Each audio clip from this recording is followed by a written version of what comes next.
Hello everyone. तो आज हम लोग देखने वाले भाई क्लास 9 के ऐसे 7 क्वेश्चन जो काफी ज्यादा इंपॉर्टेंट है और क्लास 9 में आ भी सकते हैं। तो जल्दी से इस वीडियो को लाइक कर दो और चैनल को सब्सक्राइब कर दो अगर अभी तक नहीं किया है तो। और आ जाओ जल्दी से हम लोग क्वेश्चंस को देख लेते हैं। सबसे पहला क्वेश्चन क्या बोलता है सर जी? सबसे पहला क्वेश्चन देखना पड़ेगा क्या बोलता है, क्योंकि हम भी पहली बार ही पढ़ रहे हैं। अच्छा, क्वेश्चन है एबीसीडी आपके पास एक रोम्बस है सच दैट एंगल ए से भी आपको 50 डिग्री का देके रखा है। तो एंगल एडी भी आपके पास कितना है? 40, 25, 65 या तो फिर 130। मैंने बोला एक काम करते हैं हम लोग जल्दी से बना लेते हैं एक रोम्बस। ठीक है, मैंने ऐसा जल्दी से क्या कर लिया, एक रोम्बस बना लिया। रोम्बस के सारे डायगोनल्स को भी जोड़ दिया और यहां पर मैंने इसको नाम दे दिया ए बी सी और डी।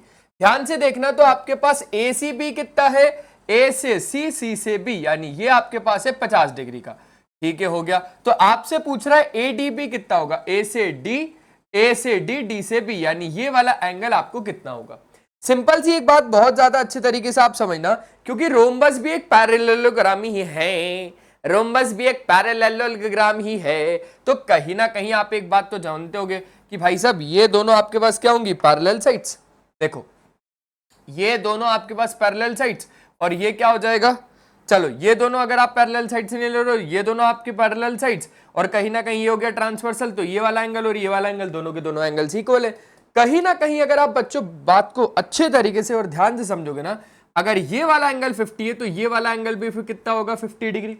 और तो रोम्बस के डायगोनल बाइसेक्ट कर दे एक दूसरे को 90 डिग्री के साथ। राइट एंगल पे बाइसेक्ट करते ना, ये 50 ये 90, तो ये वाला एंगल कितना? सर जी ये वाला एंगल तो मेरे को लग रहा है 40 होगा। अच्छा कैसे होगा बेटा? क्योंकि सर 9 और 5 हो गया 140, 140 में 40 जोड़ोगे तो एक ट्रायंगल का सम 180। बढ़िया, शाबाश।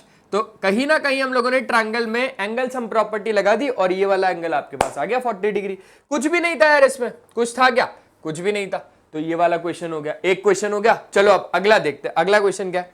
अगला क्वेश्चन है क्या हम लोग जीरो को पी बाई क्यू के फॉर्मेट में लिख सकते? बिल्कुल लिख सकते।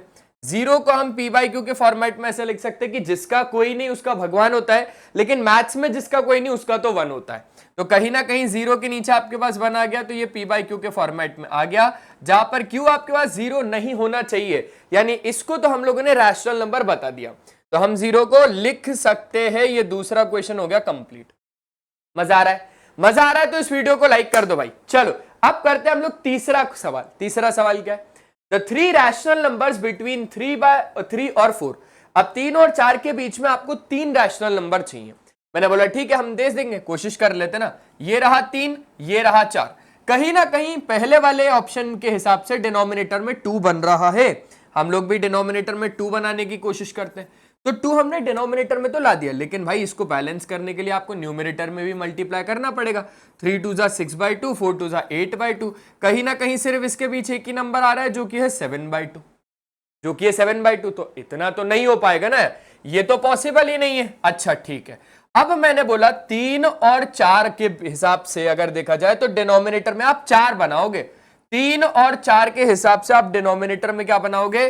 4 बनाओगे। तो 4 बनाया, मल्टीप्लाई बाय 4, मल्टीप्लाई बाय 4, 4 3 जा 12/4, 4 4 जा 16/4। कहीं ना कहीं अगर आप देखोगे 13 के बाद आ गया 14/4, 15/4, 16/4, है ना?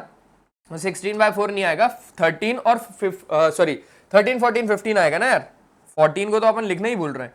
14/4 और कहीं ना कहीं 15/4। तो इन दोनों नंबर्स के बीच में ये 3 नंबर्स आएंगे, बिल्कुल आएंगे। तो उसी हिसाब से option B for ball correct हो जाएगा। और कहीं ना कहीं आप लोगों ने तीसरा क्वेश्चन भी कर डाला। मजा आया अच्छे तरीके से। चलो अब देखते हैं हम लोग चौथा क्वेश्चन। चौथा क्वेश्चन क्या है? इन दी एडजॉइनिंग फिगर, ये वाला एबीसीडी इज अ पैरेललोग्राम। ठीक है, यहां पर आप देख पा रहे हो ए बी सी डी एक पैरेललोग्राम है। ठीक है चलेगा। बीएडी आपके पास 75 डिग्री है, बी से ए से डी, यानी इस वाले एंगल की बात हो रही है 75। सीबीडी आपके पास 60 डिग्री है, सी से बी, बी से डी, यानी इस वाले एंगल का आपके पास कितना है? 60 डिग्री है। आपको बीडीसी फाइंड करना है, बी से डी, डी से सी, यानी ये वाला एंगल कितना होगा? अब एक पैरेललोग्राम की खासियत तो है कि भाई उनके अपोजिट एंगल्स बराबर होते हैं, यानी एंगल ए और एंगल सी दोनों के दोनों क्या होंगे? बराबर। अगर ये 75 है तो ये वाला एंगल भी कितना होगा? 75। 75 60, तो ये वाला एंगल कितना हो जाएगा? लेट्स सी हो गया x। तो ये कहीं ना कहीं एक एंगल सम प्रॉपर्टी लगा रहा हूं ट्रायंगल के अंदर। ठीक है, इन दोनों को मिलाएंगे तो हमारे पास हो जाएगा 135, 140, यानी ये हो जाएगा 45 डिग्री। कितना हो जाएगा, ये हो जाएगा आपके पास 45 डिग्री, यानी option A for Apple correct है। तो उस हिसाब से कहीं ना कहीं ये चौथा क्वेश्चन भी हो गया। आसान लगा, आसान तो लगा सर। अब हम लोग कर लेते हैं पांचवा क्वेश्चन। अब पांचवा क्वेश्चन क्या है, पांचवा क्वेश्चन है आपको 3 रैशनल नंबर निकालने 3 और 4 के बीच में। तो ये पांचवा क्वेश्चन आप लोगों को होमवर्क दे रहा हूं, ठीक है, सेम टू सेम है क्योंकि। चलो अब छठवा क्वेश्चन क्या है, हर एक रैशनल नंबर एक होल नंबर है, नेचुरल नंबर है, इंटीजर है या फिर रियल नंबर है। मैंने बोला सबसे छोटा डब्बा होता है नेचुरल का, उससे बड़ा होता है होल का, उससे बड़ा होता है आपके पास इंटीजर का, ठीक है, पूरा पूरा लिख रहा हूं। वैसे आप लोग इसको Z और I से डिनोट कर सकते हो। और इंटीजर से भी बड़ा डब्बा होता है आपके पास रैशनल नंबर का, और रैशनल से भी बड़ा डब्बा होता है आपके पास रियल नंबर का, रियल नंबर का। तो अब मैंने बोला कि दुनिया का हर एक रैशनल नंबर क्या होता है, दुनिया का हर एक रैशनल नंबर क्या होता है, रियल नंबर होता है। दुनिया का हर एक रैशनल नंबर क्या होता है, रियल नंबर होता है। देखो ये जो डिब्बा है ये इसके अंदर जा पाएगा या इनमें से किसी के अंदर जा पाएगा। देखो ये डब्बा इनमें से किसी के अंदर तो जा नहीं पाएगा। तो दुनिया का हर एक रैशनल नंबर रियल नंबर होगा। क्यों? क्योंकि रैशनल नंबर वाला डब्बा इस डब्बे के अंदर जा रहा है। हो गया क्या? तो उस हिसाब से ये तो आपके पास हो गया सर जी, डन।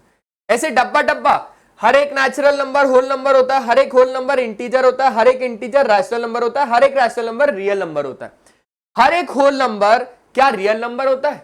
छोटा डब्बा बड़े डब्बे के अंदर जा रहा है, होता है। हर एक रैशनल नंबर क्या होल नंबर होता है? बड़ा डब्बा छोटे डब्बे के अंदर आ पाएगा क्या? नहीं। तो रैशनल नंबर होल नंबर नहीं हो सकते। दुनिया के सारे रैशनल नंबर होल नंबर नहीं हो सकते हैं। ठीक है जी, चलिए अब आ जाइए, कर लेते हैं सातवां आखिरी क्वेश्चन। रूट 9 आपके पास क्या है? रूट के अंदर देखा तो इररेशनल लगा दिया। ये गलती मत करना, पहले देखो कि रूट के अंदर क्या है।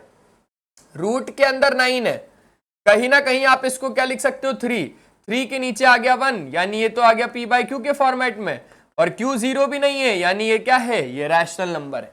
ये क्या है? ये आपके पास एक रैशनल नंबर है। क्या ये बात आप लोगों को अच्छे तरीके से समझ में आ गई? पक्का हो गया रैशनल नंबर। बस, तो आज के सेशन में सिर्फ और सिर्फ इतना ही था। आई होप आप लोगों को सारे क्वेश्चंस क्लियर हो गए होंगे। मिलते हैं हम लोग नेक्स्ट सेशन में, तब तक के लिए बाय बाय। अपना ध्यान रखें और हमेशा की तरह एक ही चीज की पढ़ाई करते रहना यार, क्योंकि वो बहुत ज्यादा जरूरी है। चलो टाटा।